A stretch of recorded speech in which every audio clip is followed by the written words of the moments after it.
Hey, Tiger fans. You know what's more frustrating than a bases-loaded double play? When your small business is striking out with technology problems. That's why our good buddy, Brett Danis, created Summit Tech Partners. Brett's a Michigan guy through and through and a lifelong Tigers fan. And Summit provides the perfect relief pitcher for your IT needs. While their services throw you generic fastballs, Brett's team will scout your business and develop a customized game plan specifically for your small business. While you're keeping track of ERA and RBIs, Brett's team will handle your IT infrastructure. His team will monitor your systems like a hawk-eyed umpire, catching problems before they become major league disasters. Summit has a full roster of IT services that'll keep your business safe and running smoothly, so you can spend less time troubleshooting and more time watching torque bombs. Visit homerun.support today for your free consultation. Summit Tech Partners, where your small business is always the MVP.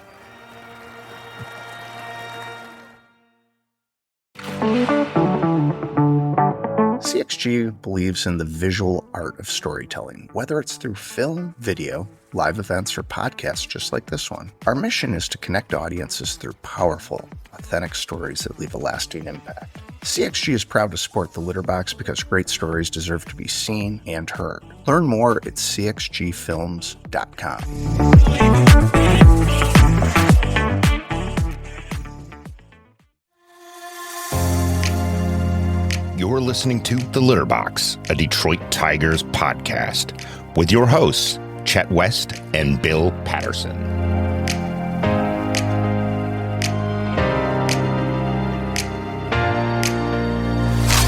Here's what's on deck for this episode. Again, another series win, and what a difference just a few weeks makes. These guys, this is a strong lineup right now. Go for it. Z-Mac got his all-star nod. One of the things that we got to touch on right now, though, is the Major League Baseball draft, which is on Sunday.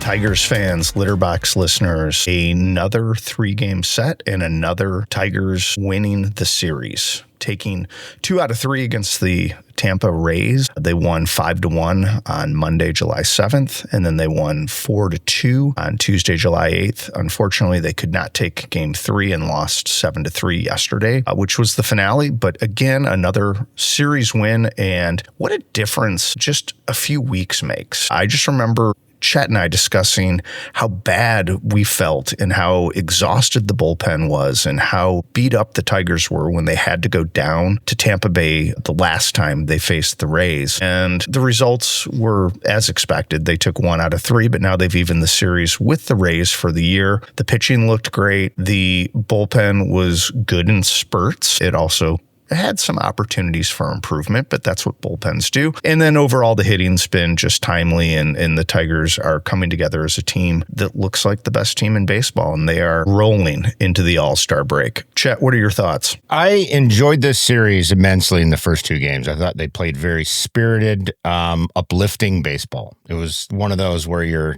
text group with the guys is, I love this team. I love this team. You're so good. Blah, blah. You had the Game 2 home run from Colt Keith that kind of pushed them ahead and solidified things. The first game was a little bit more of a, I don't want to call it like a beat down per se, because I don't think it was a beat down. It was 5-1 game, but still a fun game, and it was well in hand. Kiter Montero probably had his best outing, would you say, of his of this season, at least 2025?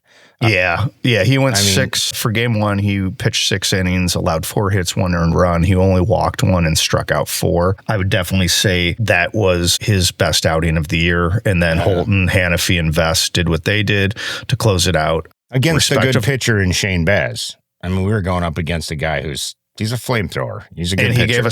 He gave us fits last time. Yeah, gave us fits last time. We got to him a little bit better this time. So why don't you want to jump into Game 1? Give me your thoughts here.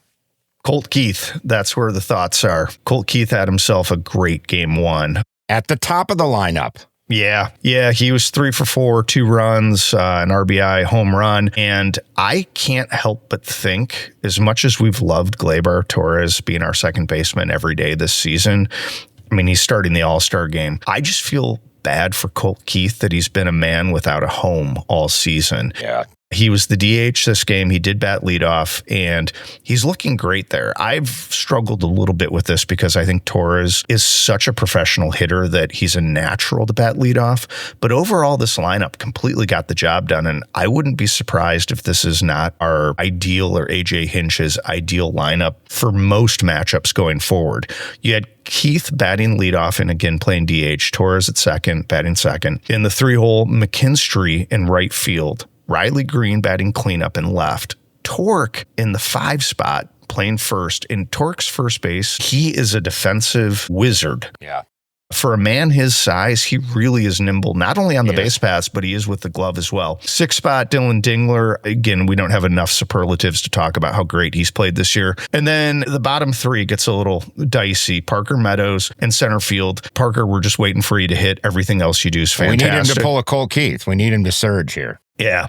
And then Trey Sweeney, who we've documented enough, just isn't really hitting to the best ability. He was the hole in this lineup, pretty much. And then Javier Baez also had a pretty good outing. Yeah. 2 RBIs, went 1 for 4, generated a run, had a dinger. So that's kind of your game 1 nutshell. Like I said, the bullpen was good. Holton got, 3 outs, pitched an inning. Hanafi pitched an inning, got allowed a hit, but struck out 1. And then Will Vest did what Will Vest does, with the exception of he walked 1. Interestingly enough, this is just pure Tigers win. Not only do they get timely hitting, they get just a couple home runs scattered through the lineup, that being 1 from Colt Keith, 1 from Z-Mac, and then 1 from Javier Baez. They also only allowed 2 walks. And that is going to be a running theme that you're going to see and hear from us going forward in the year. This pitching staff just doesn't walk opposing batters.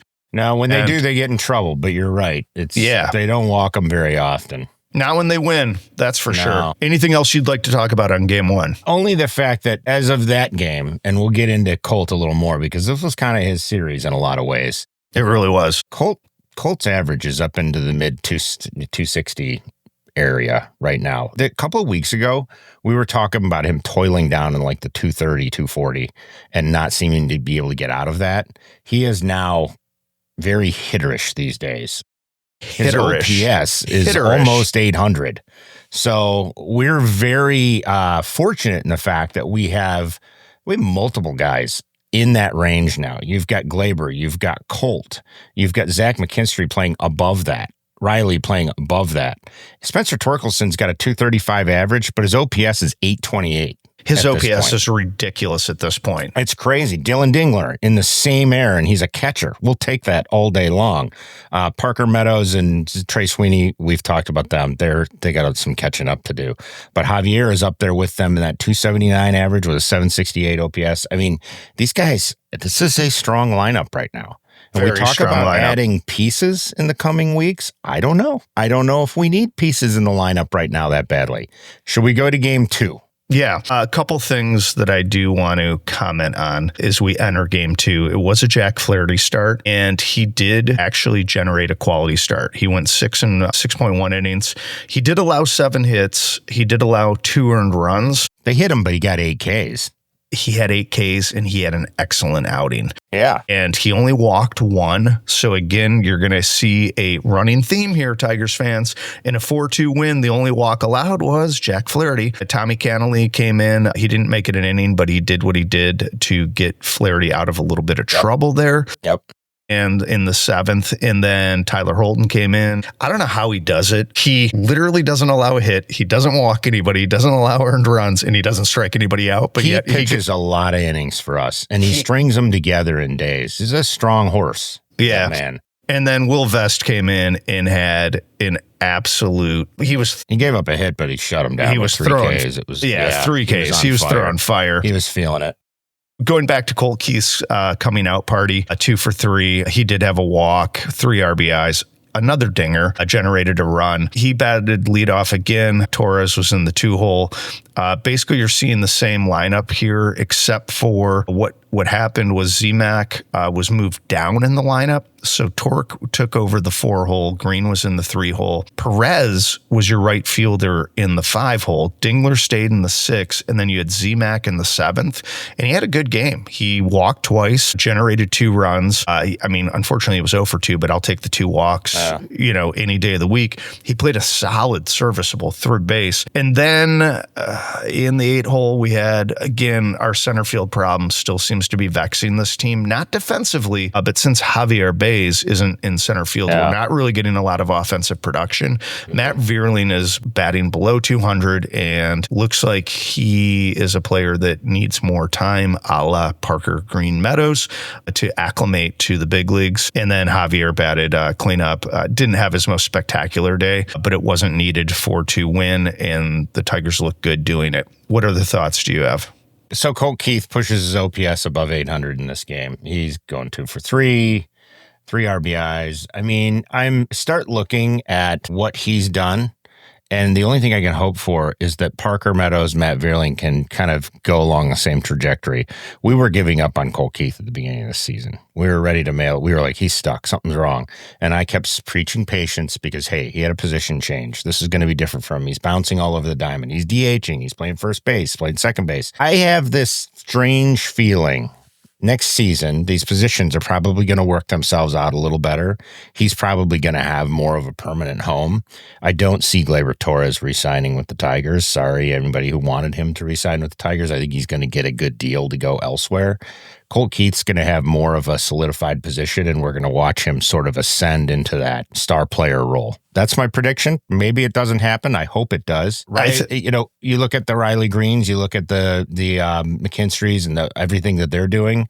Colt Keith surging right now is literally winning games for this team at this point. Exactly. Where do you envision Colt Keith, though, next year? What is your preferred permanent home? This is a bizarre one now. Like, if Torque was flailing and not in the org or, in the minors or being designated for sign, which I think everybody kind of thought could happen based on how he'd played last season, I mean, I would say first base is fine for me. But Torque's been playing so good at first. And if we can keep him just on this level that he's at, I put Colt Keith at second base. Now, he has played some third base.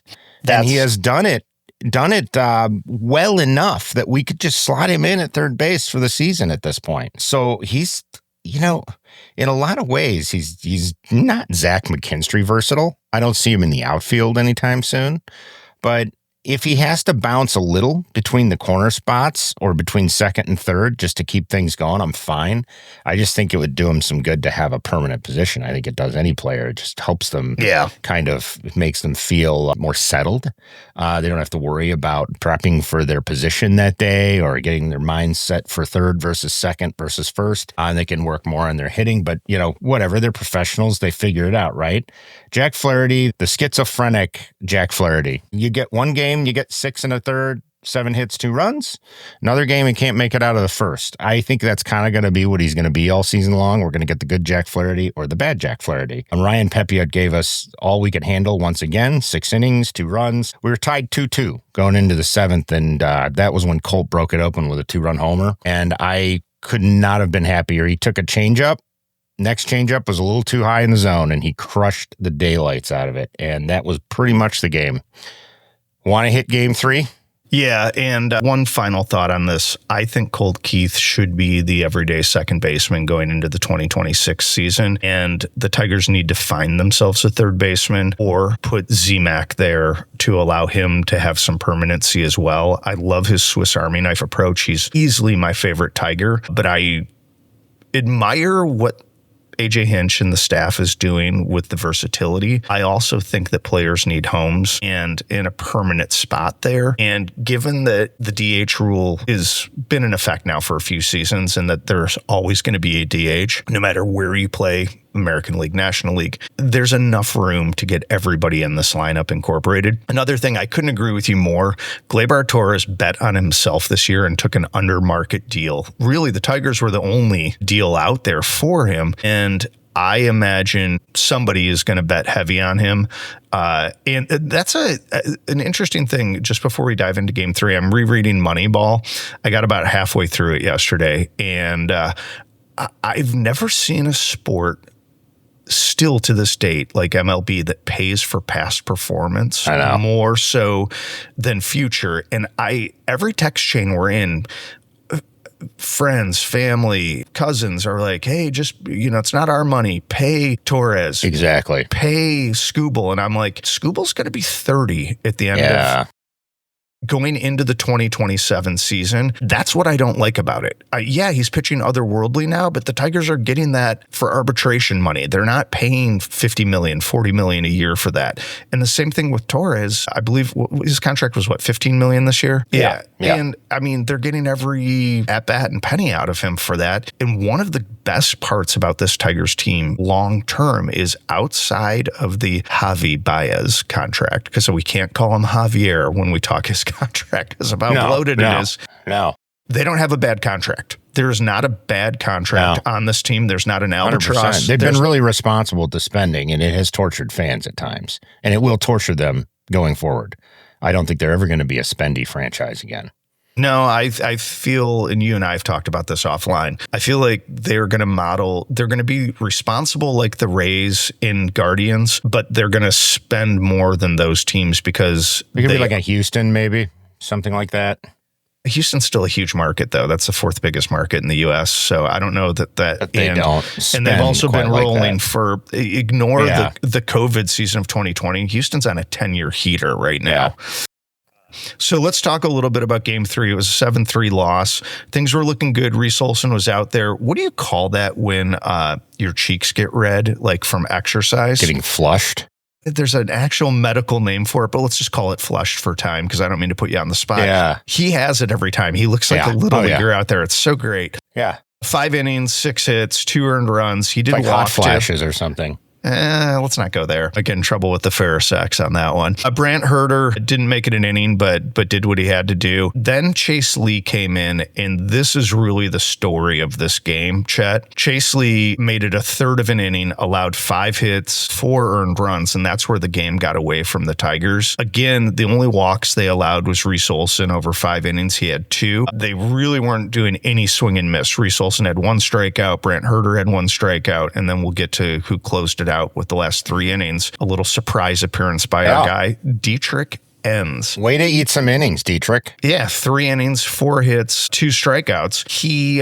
I saw that he was being kept up at the big league level, and for the life of me, I couldn't figure out if it was another spot start to alleviate your biggest grievance in the 2025 Tigers season, your least favorite thing, a bullpen start, and it wasn't that at all. I think they found a position for him. Small sample size, but he's the Kenta Maeda innings eater. Yeah, I like it. He's way better than Kenta Maeda. Yeah. Let's go back to Chase Lee, though. My question to you and to our listeners is this the beginning of the end, or was it an aberration? Because I hope it was an aberration. Same. Everybody in the bullpen's blown up so far, except for Chase Lee. And I don't think Will Vest is blown up yet, but we don't want him blowing up based on the role that he carries. Chase Lee hadn't had his explosion yet, his implosion, I should call it, actually. And he did here. Third of an inning, 5 hits, 4 runs. Got a home, got tagged for a dinger. He threw 20 pitches and did all that damage. It was coming. At some point, it was coming. His sidearm delivery I like because it throws a different look to the hitters. But as you alluded to, I believe it was a podcast or 2 ago, he's due for an implosion, and when's it going to happen? So good call. You kind of sensed it coming. He just doesn't, like the rest of much of our bullpen, he is not a strikeout pitcher. He's not a swing and miss guy. And everybody from here to the top of the Renaissance Center is asking for a strikeout pitcher at the trade deadline. We need a bullpen guy who can get guys out. We need a bullpen guy with swing and miss. Swing and miss. That's what we need. We've tried a few things that have failed with that, and a couple guys that we thought might be that. I think with that is the most realistic trade target. How much quality we will get is the big question. Well, it depends on what we want to give up. I know. What is given up is what will come back in return.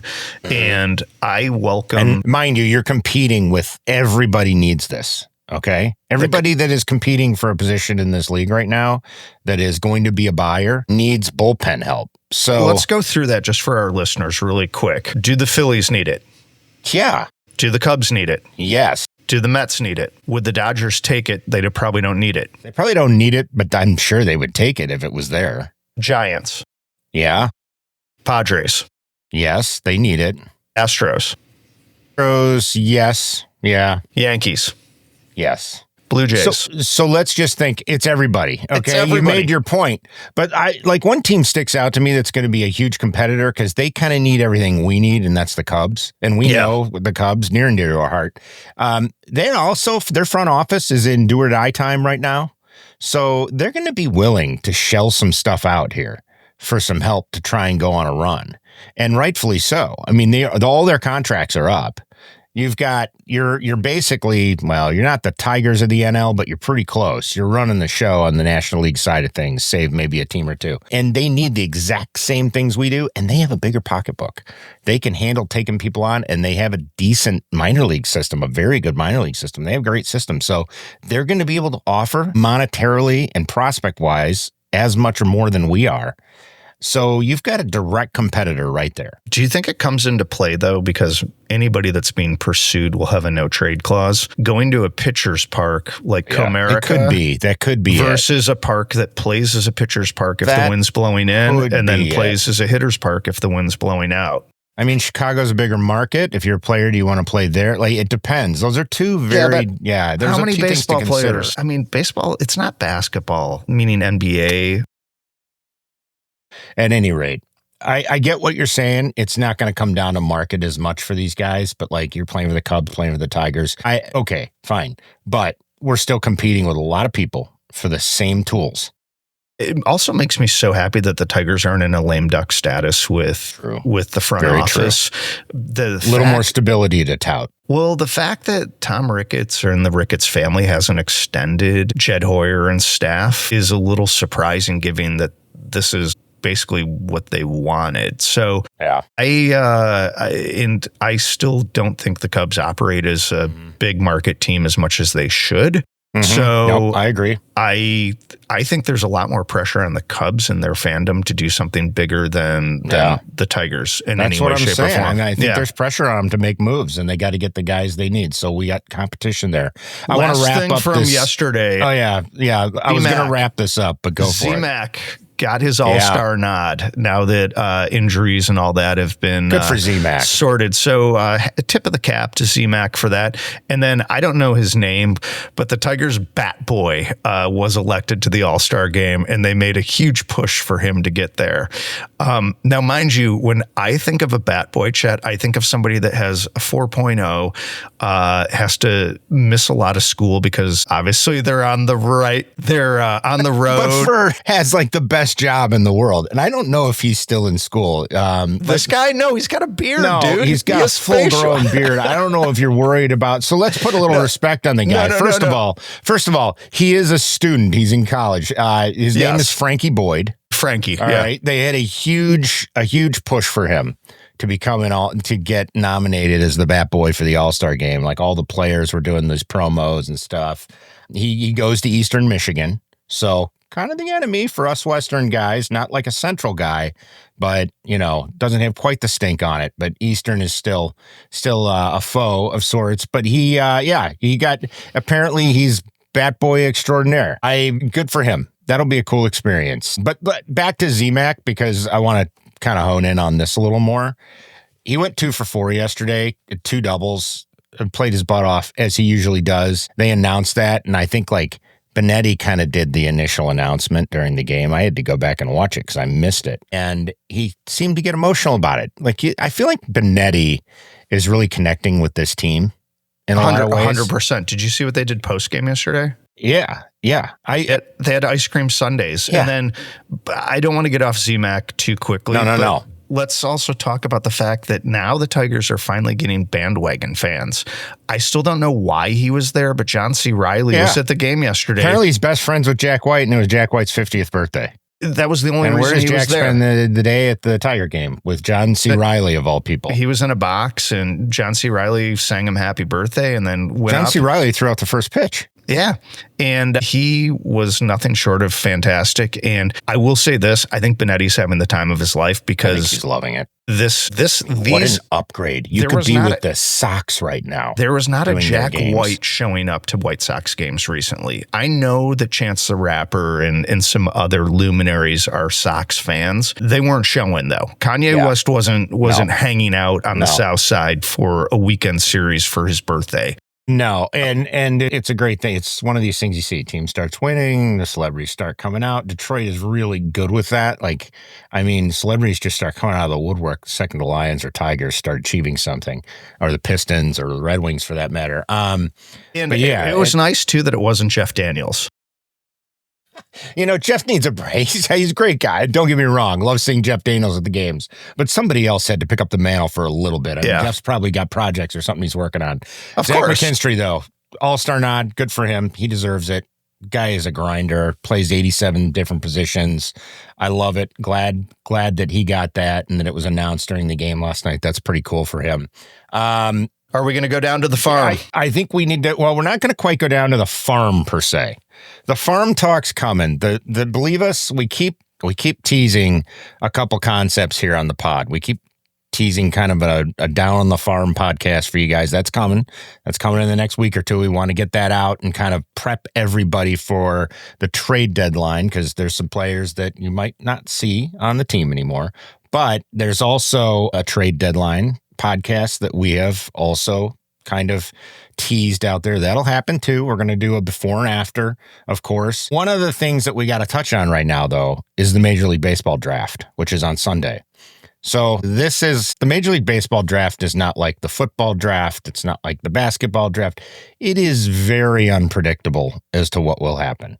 You got guys that could have gone in the second round that end up going in the top 12 for some reason. You got guys that were supposed to go in the top 10 sliding all the way to the beginning of the second round or end of the first. It's kind of nuts. The first 3 or 4 players are usually a lock to be the first 3 or 4 players. It can jumble around. Number 1 might end up being number 3. Number 2 might end up being number 4. Number 4 could end up being number 1, all depending on team needs and whether they think they can sign a guy or not, all sorts of stuff. So there's all these variables that go into this. It could get real complicated if we wanted it to. Can I add a few notes to this just because...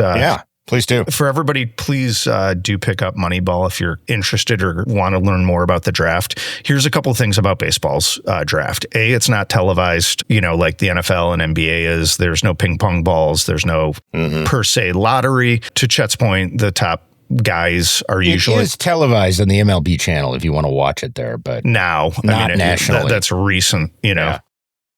The other thing with this is each team, there's slots that you have a maximum amount of dollars to contribute to that spot, but the smaller market teams typically spend well under that. So a big thing is staying clear of, like, say, Scott Boras guys that won't be able to sign. I don't mean to pick on Scott Boras, but we can pick on him freely because his guys typically don't. And so you've got a pool of money. So let's say it's $20 million.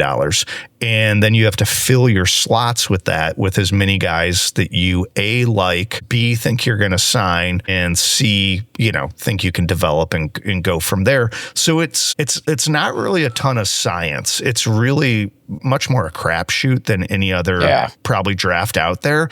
But you're also afforded so many picks that, the washout rate's high. That being said, Scott Harris has been prepping for this. Jason Benetti and Andy Dirks had him on. He did an interview with Peaches. He did an interview with Todd Jones, and he seems to really, really get excited by this, which I think is awesome. I never got the impression that previous regimes, looking at you, El Avila, really cared all that much about this. Well, this is how these guys are going to build. This is how they're going to build teams, is through the draft. They're not going to be doing big free agent signings. So this is the way we see what's coming, because this is their strategy.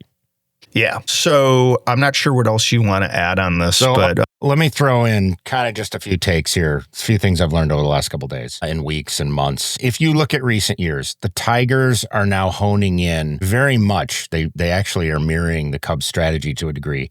They're signing guys up the middle. I think shortstop, second base, center field. They're really concentrating on position players up the middle and pitching to some degree or another. But lately, it's been more position players up the middle. Those position players up the middle end up being pretty versatile. Shortstops can play third base. They can play outfield. Second baseman can play first base. They can play shortstop. They can play third base. You can move these guys all over the place. They're highly skilled fielders. They will find a home from a position standpoint. And then you're just looking at the bat from there. Do they have the bat to play at the professional level? So they've been really good on getting contact with a little power up the middle. That's been their kind of what they're honing in on. They've also gone out and picked up pitchers too. Some starting arms, some power arms. Not shockingly, one of the things that we're looking at this year is left-handed power pitchers who are big. There are a couple in the till here that they could end up grabbing. I would like to go through with a few of the projections. Did you have anything else you wanted to touch on as far as their strategy goes? No. Okay. Outside of the fact that the oldest adage in baseball has always been get as many shortstops as you can. Typically, the best athletes on the field are shortstops if they're not pitchers. Yeah. And to your versatility point, you nailed it on the head. Please go ahead. So I'll give you a quick little primer here. The top two players for this year, a gentleman by the name of Ethan Holiday.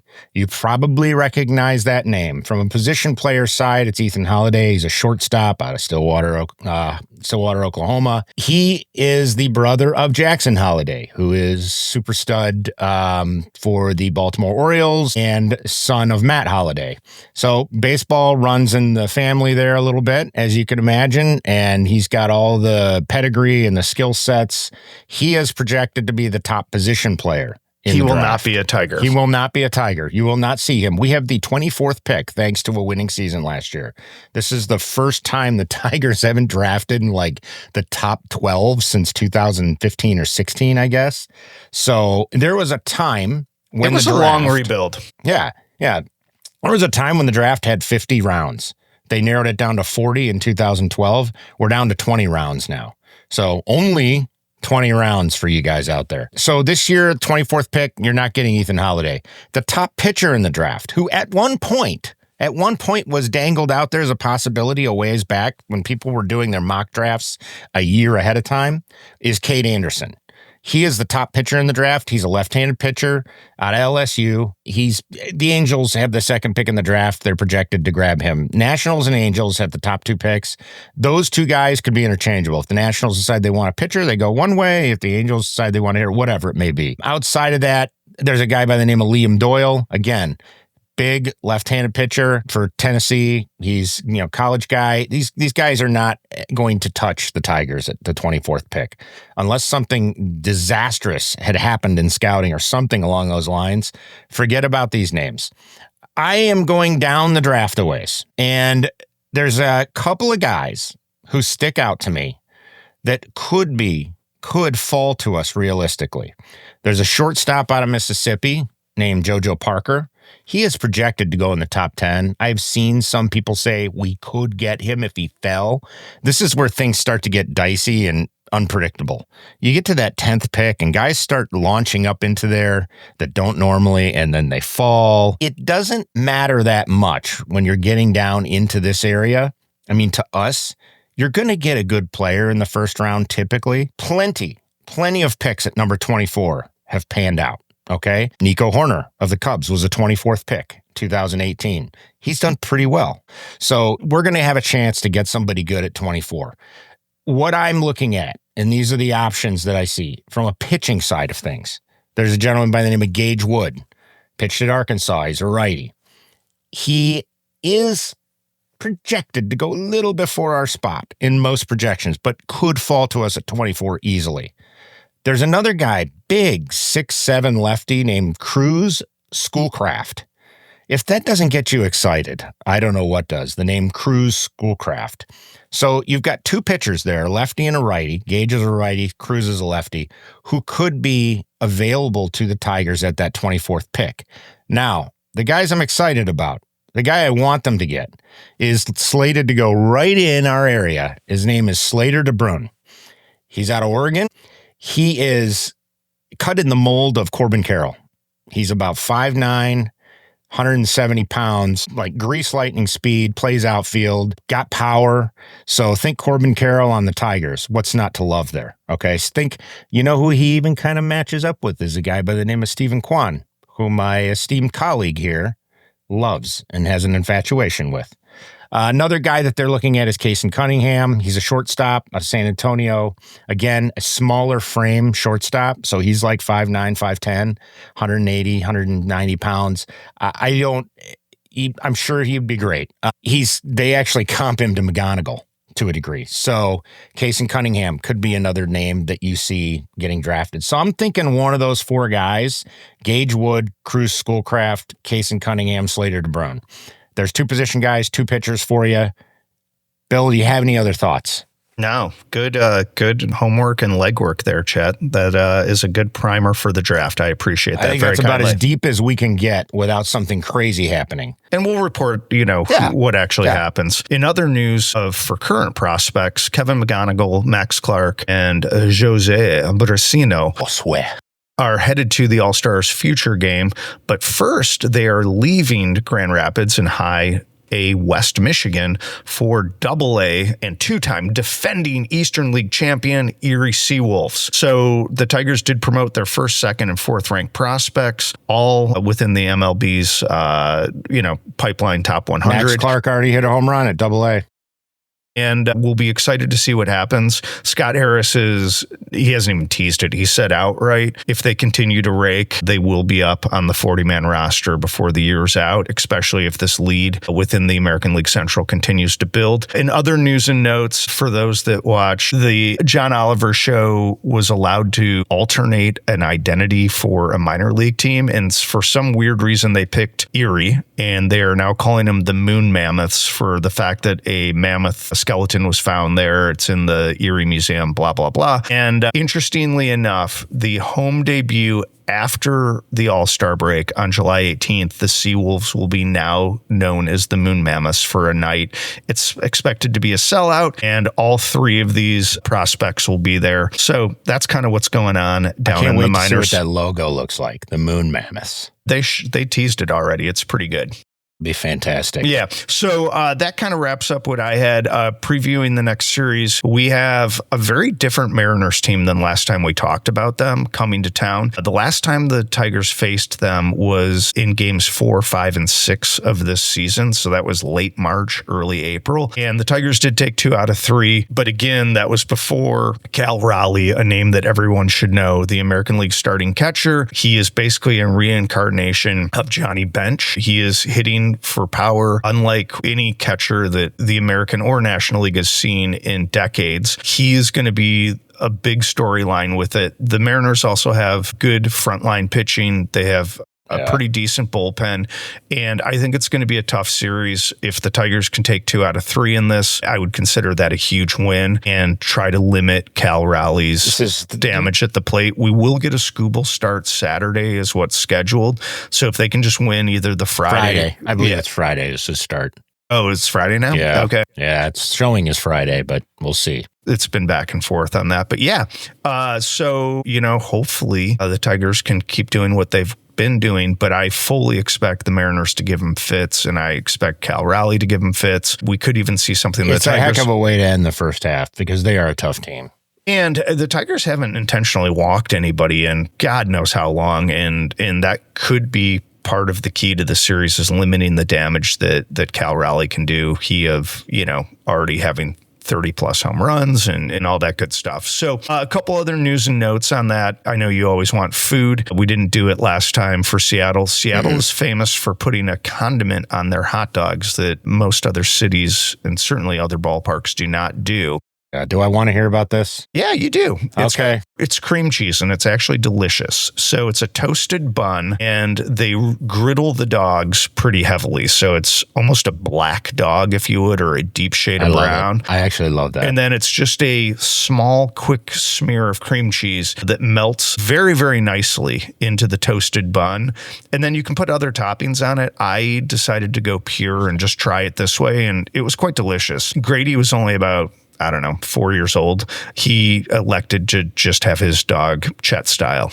aka Plane. That's a good man. And enjoyed it as we took a rickshaw ride post Mariners A's on a day game some time ago in Seattle. I feel like a rickshaw would be the way to get around Seattle sometimes. That seems fitting to me. It was very apropos, and it was a delicious dog. It was recommended by a brother-in-law and sister-in-law that lived in Seattle for a number of years. And I wouldn't even say it's an acquired taste. I'd say it's something that everybody should probably try at home. Grab some Philadelphia cream cheese, however you like it, or maybe some from your favorite, deli or bagel spot, and try this. Why? I mean, you could do that at home. Just try that at home. Exactly. Burn the dog a little bit. Yeah. And then just sather the bun with cream cheese and plop it in there. Yeah. I love to burn my dogs. I always burn one, and then I bring them all in, and I'm like, that's mine.